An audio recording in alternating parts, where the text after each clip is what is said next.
The hunt is a failure of geometry. The clan moves in a perfect pincer, a closing hand of spears and shouts meant to drive the herd of gallimimus into the narrow gorge where they can be slaughtered. It is a strategy that has worked for generations, a brutal but effective piece of inherited knowledge. But this herd is different. It is led by an old female with a distinctive limp and an unavingable, intelligent eye. As the hunters close their trap, the herd does not panic. It splits. A small group of young males peels off, running a decoy route along the open plain, while the main herd, led by the limping female, vanishes into a network of ravines the hunters had dismissed as impassable. Kale, the clan's strongest hunter, hurls his spear into the dirt in a spasm of fury. His powerful shoulders are slumped in defeat. They knew, he snarls, his breath plumbing in the cold air. He glares at Ren, who stands perfectly still, his eyes not on the escaped herd, but on the tracks they have left behind. You hesitated. We should have charged when we had the chance. Ren does not look at him. A charge would have failed, he says, his voice quiet, almost a whisper. She showed them the new path. The tension between the two men is a cold, hard stone in the belly of the clan. Kale is the embodiment of their past, strength, aggression, and a belief that any problem can be solved with a well-aimed spear. Ren is something new, something unsettling. He is a tracker, but his skill goes beyond reading tracks. He sees patterns, anticipates movements. He hunts with his mind, but his quiet, observational nature is often mistaken for weakness or cowardice. They return to the cave empty-handed, the familiar ache of hunger a bitter welcome. That night, the world outside vanishes. A blizzard descends from the north, a roaring white wall of wind and snow that seals them in their rock shelter. The enforced idleness is a poison, the hunger sharpens, and the simmering conflict between Kale and Ren finally boils over. Your patterns have left our children with empty bellies. Kale spits across the fire. My spear has fed this claw for 10 winters. Ren stands up, his fists clenched. And your spear will get us all killed. The world is changing. The beasts are not the same. Before the fire can be crossed, a new voice cuts through the tension. It is Aya, the oldest woman in the clan, her face a roadmap of wrinkles. She does not speak. She unrolls a large, smooth hide on the cave floor. With a piece of charcoal, she sketches the familiar geography of the valley, the river, the gorge, the impassable ravines. Then, from a leather pouch, she produces a handful of smooth, flat river stones. Some are black, some are white. She places a cluster of black stones at the mouth of the painted gorge. The clan, she grunts. Then she places a scattering of white stones on the plain. Gallimimus. She looks at Kale. Show me the hunt. Kale, scowling, kneels and shoves the black stones forward in a crude pincer. Zaya then looks at Ren. Ren hesitates, then reaches out a slender finger. He takes one of the white stones, the limping female, and moves it not away from the hunters, but toward the impassable ravines. In the flickering firelight, the clan gathers around. They are not just looking at pebbles on a hide. They are seeing the hunt, seeing the failure with a new kind of clarity. It is the birth of an idea, a staggering leap of cognitive fluidity. The war is no longer in the field, but on the board. The blizzard rages for 3 days, a prison of swirling white. Inside the cave, the painted hide becomes the clan's entire world. The hunger is still there, a dull ache in their bellies. But it is now a background noise to a new and ferocious obsession. The game, which began as a simple reenactment, has taken on a life of its own. Xia, with a wisdom born of a long and brutal life, introduces a simple set of rules. Stones can only move one space at a time, can capture the white stones by surrounding them. The white stones, the prey, can escape by reaching the edge of the hide. It is a simple game, but in its simplicity, it reveals a profound and complex truth. Kale is the first to play against Ren. Kale plays as he hunts with brute force. He charges his black stones across the hide. A relentless, aggressive assault. Ren, his face a mask of quiet concentration, meets his charges not with a direct counterattack, but with a slow, deliberate positioning of his white stones. He sacrifices a piece to draw Kale's hunters out of position.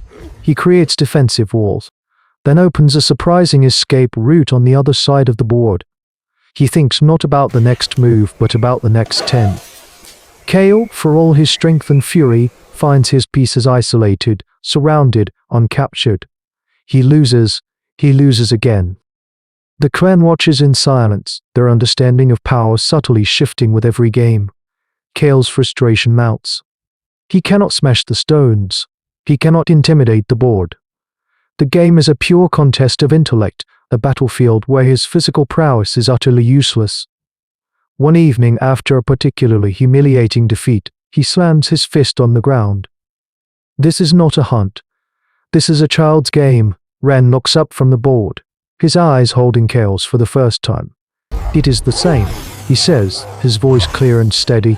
You see the spear, I see the path it must travel. The game becomes the clan's new ritual. They are no longer just a hunting party.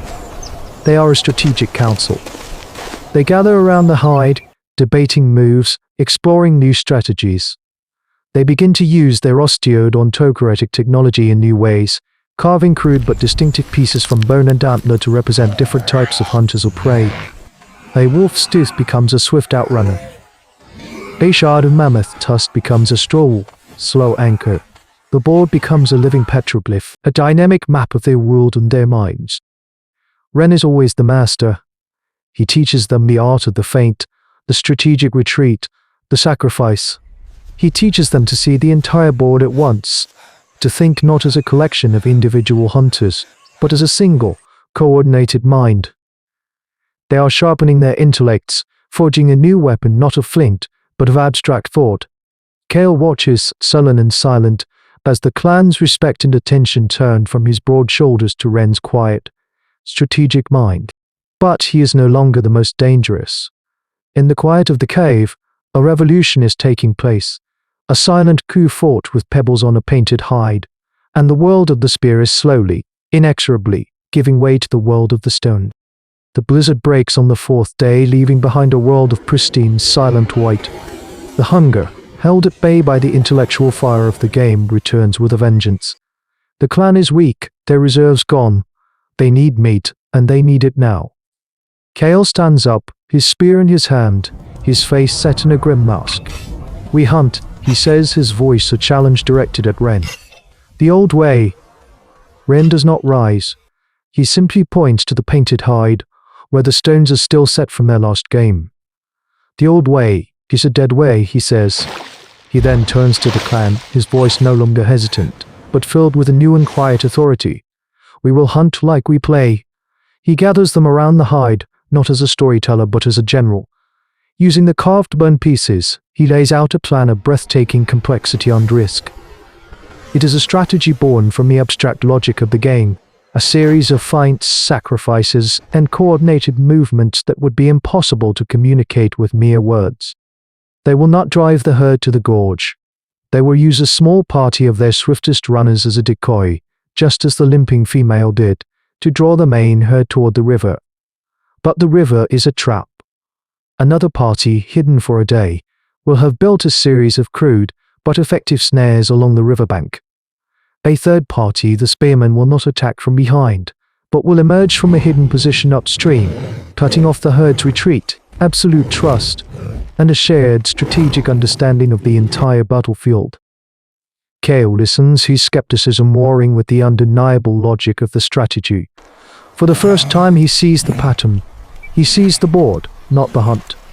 With a low grunt that is both a concession and a commitment, he picks up a carved wolf's tooth. I will lead the decoy, he says. It is a role for the fastest and the bravest, an act of altruism that acknowledges Ray-NN's leadership. The hunt is a silent, brutal ballet. Every hunter knows their role, their path, their timing. Kale's party performs a perfect feint, their whoops and gestures drawing the herd away from the safety of the plains. The gallimimus run, as Ren predicted, along the familiar path toward the river. As they reach the bank, the snares spring, a chaotic tangle of vines and branches that trips the lead animals and trays the entire herd into confusion. And then Rhiannon's party emerges from the reeds, a silent wall of spears that cuts off their escape. The slaughter is quick, efficient, and devastatingly successful. It is not a chaotic battle, it is an execution. That evening, the smell of roasting meat fills the cave. The hunger is broken, but something more profound has changed. They gather around the painted hide, but they also gather around the painted hide. The game is no longer a pastime. It is a sacred text, a tool for survival as vital as a flint knife. Saya adds a new rule. The winner of the last game is the one who plans the next hunt. Rain, quiet and unassuming, is now the clan's strategic heart. Kale, his strength now guided by Rhiannon's intellect, is its spear. They have survived not just a blizzard and a famine in the heart of the Upper Paleolithic, but a profound evolutionary leap. They have learned to fight their wars first with stones on a board, so that their wars with the real world, the world of the Allosaurus and the Ender's Winter, can be won. The invention of the game was a quiet revolution, a whisper that would one day become the roar of civilization. It was the first time humans created a self-contained universe of pure logic, a space where the mind could be exercised and sharpened, free from the brutal consequences of the real world. This was the birth of abstract strategy, the ancestor of every battle plan, every line of code, every political gambit. It was a declaration that the most important battles are not fought with muscle, but with foresight. The clan learned that a mind trained to see 10 moves ahead on a painted hide could see 10 moves ahead in a world of stampeding herds and lurking predators. This cognitive leap, this ability to turn the deadly seriousness of survival into a game, and then to turn that game back into a tool for survival, is perhaps the most uniquely human trick of all. Look at a chessboard and see the shadow of a hunt. But not all battles are fought with the mind, and a story is coming of a clan that lives on the edge of the Great Sea, and the terrible price they must pay for the bounty it provides.